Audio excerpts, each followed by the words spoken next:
The budget TV brand most buyers trust by default has the worst reliability record at the price most buyers actually shop at.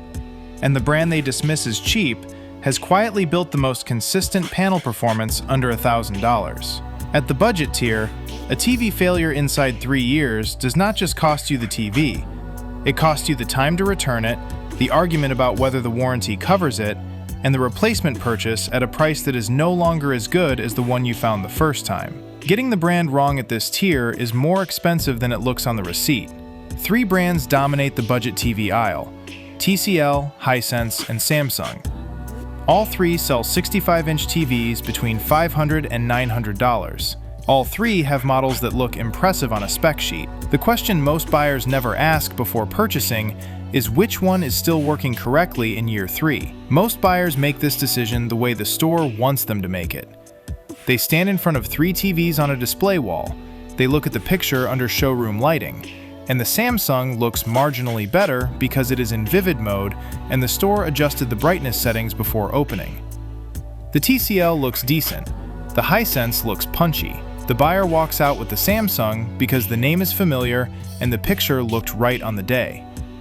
3 years later, when the backlight starts developing edge bleed or the software stops receiving updates, that buying process has no mechanism to account for what happens after the box was opened. This video is that mechanism. Pick the wrong Samsung budget model at this price tier, and you will be paying half the TV's original purchase price to replace a backlight, long after the store has told you the TV is out of warranty and the fault is not covered. That is not a worst-case scenario. Consumer Reports data shows it is a pattern. Here is the insider that the retail floor is designed to prevent buyers from finding. Samsung's budget QLED line, the QN series models without mini LED, generates a disproportionate share of out-of-warranty repair claims at the 1 to 2 year mark compared to TCL and Hisense models at the same price tier. Consumer Reports reliability data has consistently placed Samsung in the middle of the pack for TV reliability overall, while TCL has moved up in recent cycles. The Samsung name on a budget TV is not a reliability guarantee. At the budget tier, it is frequently the opposite of one. The reason is not a mystery. Samsung's budget QLED models use edge-lit backlights with minimal local dimming zones. Over time, edge-lit panels develop uneven backlight distribution more visibly than full-array panels. Bright patches appear near the edges. Dark scenes develop a gray cast that was not there at launch. That degradation pattern is physics, not a defect Samsung will acknowledge under warranty.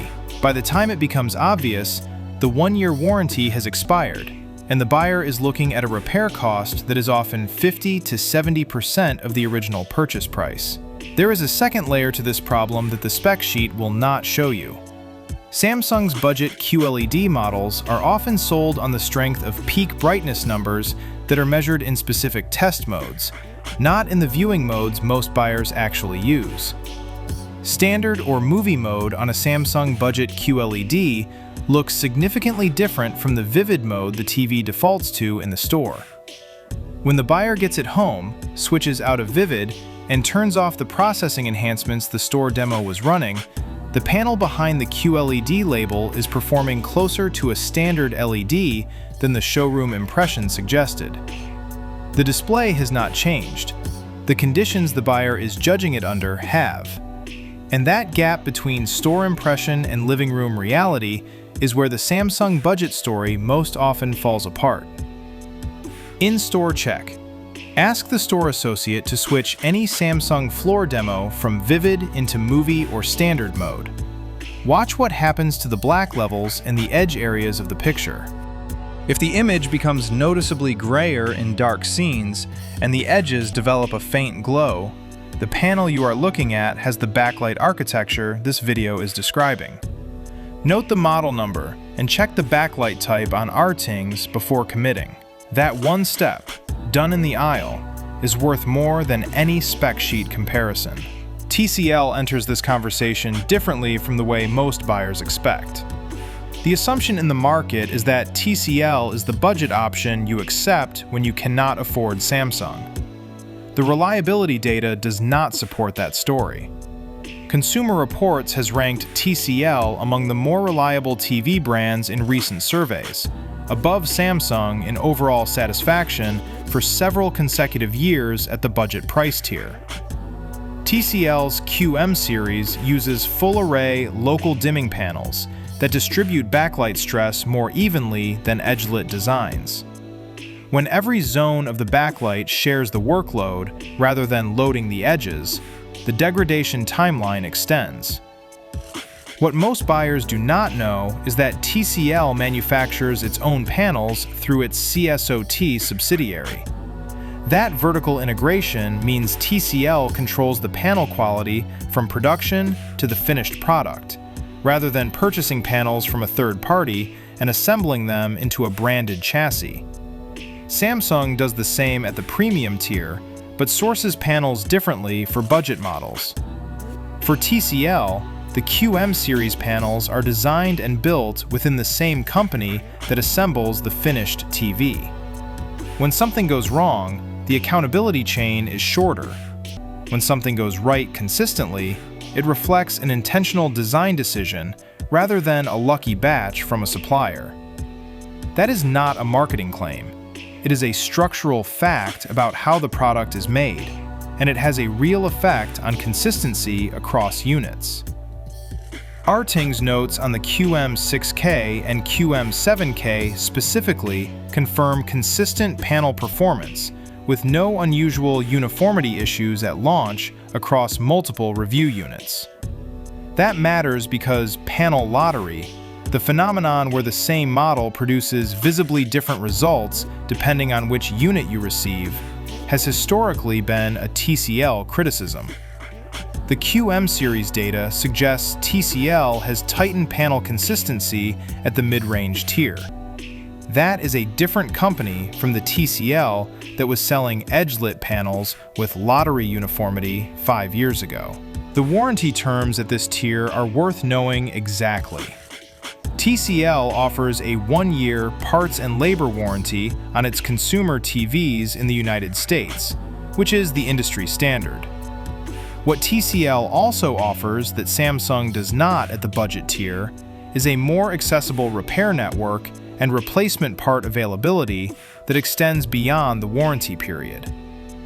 iFixit repairability assessments consistently score TCL's panel constructions higher than Samsung's equivalent budget models, which matters when the warranty expires and the buyer is paying out of pocket. A repair that costs $150 on a TCL is not comparable to a repair that costs $350 on a Samsung for the same symptom. Both TVs are out of warranty. The difference in repair economics is entirely about which one was designed with serviceable components. At the budget tier, TCL's construction decisions make the out-of-warranty cost of ownership lower than Samsung's, and that calculation belongs in the purchase decision, even when the buyer plans never to need a repair. Subscribe before the Hisense section. The reliability picture there is more complicated than either TCL or Samsung, and the reason has nothing to do with the panel itself. The panel is one of the best under $1,000. What surrounds it is a different conversation entirely. Hisense sits in an unusual position in this comparison. The panel technology in the U8 series is genuinely strong. Arting's ratings for brightness consistency and HDR performance on Hisense U series models at launch are among the best available under $1,000. The problem is not the panel. The problem is what happens after the panel has a problem.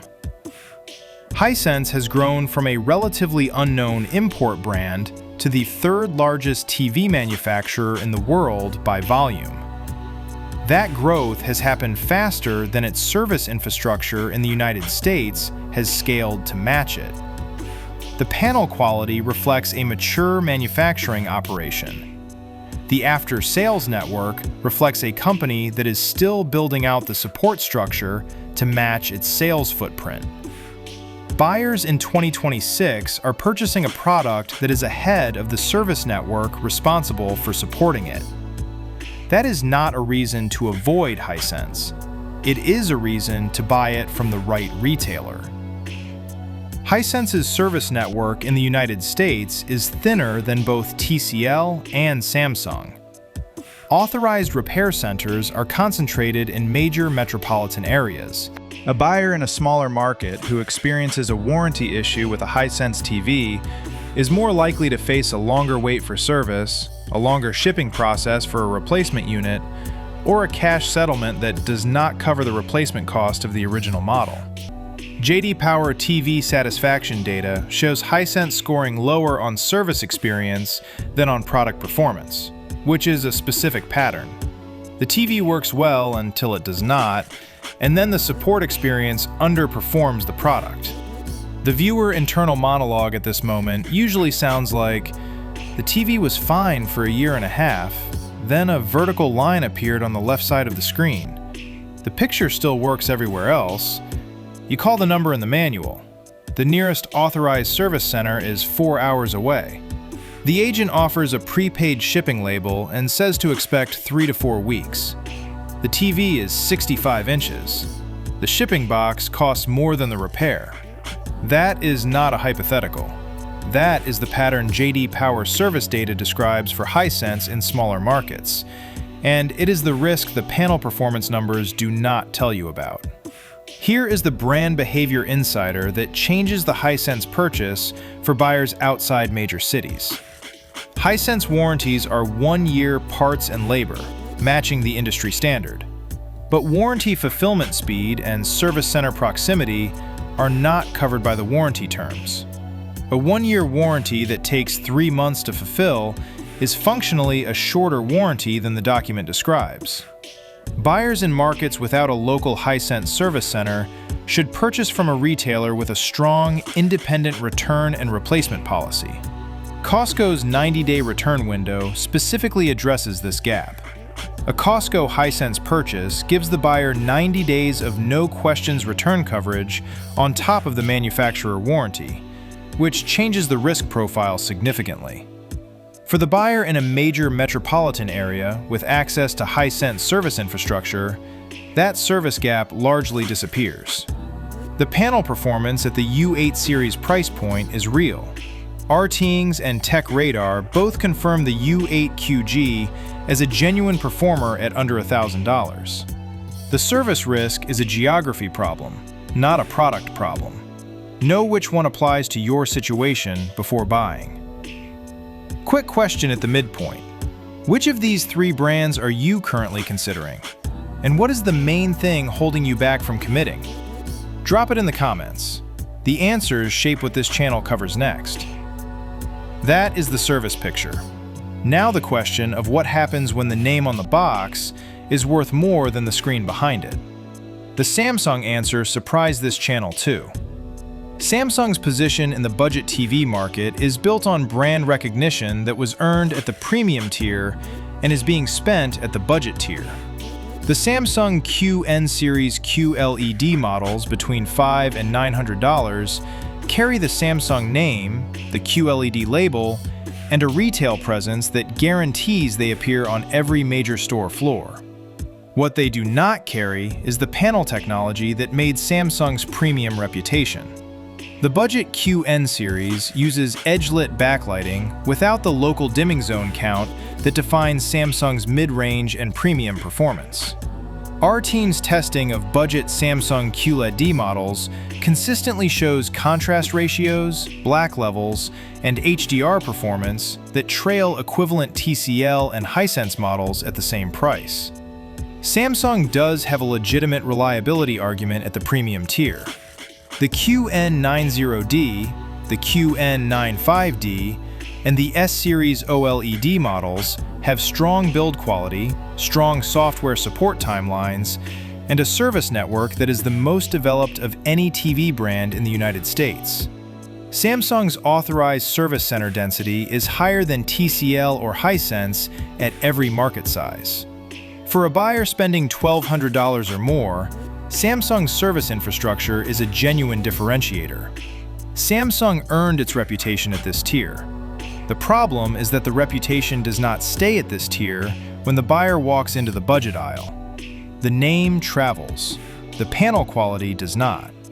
Most buyers do not draw a clean line between which Samsung is the reliable Samsung and which one is borrowing that reputation. The Samsung QN85B that a buyer found for $649 at a Black Friday sale is not the same product category as the Samsung QN90D. They share a brand name and a remote control design. The panel technology, the backlight architecture, and the software update commitment are different products at different price points being sold under the same umbrella. Samsung's marketing does not highlight that distinction because it does not benefit Samsung for buyers to understand it. The store floor does not highlight it because a confused buyer is easier to upsell. The buyer who understands that distinction has an advantage the store layout is designed to take away from them. At the budget tier, that service infrastructure exists, but the product that needs servicing is weaker to begin with. A strong service network for a panel that degrades faster than its competitors is not a competitive advantage. It is a more convenient way to discover the TV needed servicing earlier than expected. The Samsung brand at the budget tier is trading on a reputation built at a different price point. That is not a defect Samsung will acknowledge. It is simply what the data shows when you strip out the name and compare the panels. There is one Samsung budget argument that holds up under scrutiny: the software platform. Tizen, Samsung's smart TV operating system, is widely considered the most responsive and feature-complete smart TV platform available. App updates arrive faster on Samsung than on Google TV or Hisense's Vita platform. For a buyer who uses the TV's built-in apps heavily and values platform stability over a long ownership period, Samsung's software longevity is real. The operating system on a 4-year-old Samsung Smart TV is more likely to receive updates and app support than the equivalent 4-year-old TCL or Hisense. But here's the part that undermines the platform argument at the budget tier. A buyer who connects a $49 Roku stick or a Fire TV device to a TCL or Hisense gets a streaming experience that is indistinguishable from Samsung's Tizen at a fraction of the cost difference between the brands. The platform argument assumes the buyer will never add an external device. Most buyers who care about streaming performance own one already. For that buyer, Samsung's software advantage is already neutralized, and the only remaining question is which panel is still performing correctly in year 3. On that question, the data does not favor Samsung at the budget price point. Here's the verdict: one answer per buyer type. No hedging. For a buyer whose priority is picture reliability over 3 years and who shops primarily at Costco, Best Buy, or Amazon, TCL QM series. The panel technology is full array. The reliability data supports the purchase, the repair network is accessible, and the price to performance ratio at the QM6K and QM7K level is not matched by Samsung at the same dollar amount. TCL is not the budget concession it was 5 years ago. At the current QM series level, it is the default recommendation for buyers who want the panel to still look correct in year 3. The buyer who went with TCL 5 years ago because it was the cheapest option and then felt vaguely embarrassed about it at a dinner party is a different situation from the buyer going with TCL now because Consumer Reports, our Tings, and 3 years of reliability data all point in the same direction. The brand perception has not caught up to the product reality at the QM series tier, and that gap is where the value lives. The store is not going to close that gap for you. That is this channel's job.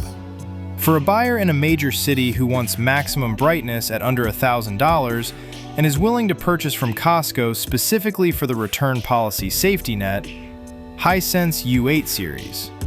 The panel performance is real. The service risk is a geography problem that Costco's return policy directly addresses. Outside of that specific purchase context, the service gap is a genuine risk that the panel performance does not fully offset. For a buyer who is committed to Samsung for platform reasons, who uses the built-in apps without an external streaming device, and who is shopping at the budget tier, buy the highest Samsung model that includes confirmed mini LED with full array local dimming. Do not buy a Samsung budget QLED without those two confirmed specifications.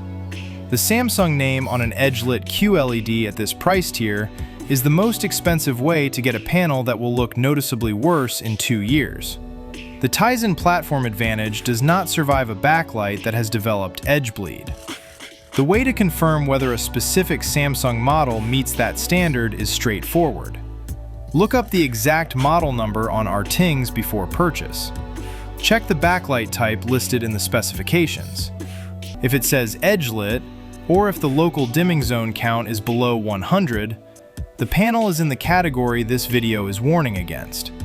If it says full array with a zone count above 100, it is a different product entirely, and the Samsung platform argument becomes more defensible. That one check, done before the purchase, is worth more than any amount of brand loyalty. Every model referenced in this video is linked in the description using Amazon affiliate links at no extra cost to you. And that is how this research stays funded. If you want the full picture beyond the budget tier, LG, Sony, and Samsung ranked across reliability, value, and which brands to avoid entirely, the TV brands ranked video is coming next. Subscribe so you do not miss it. The brand name on the box is not the warranty. The panel behind it is.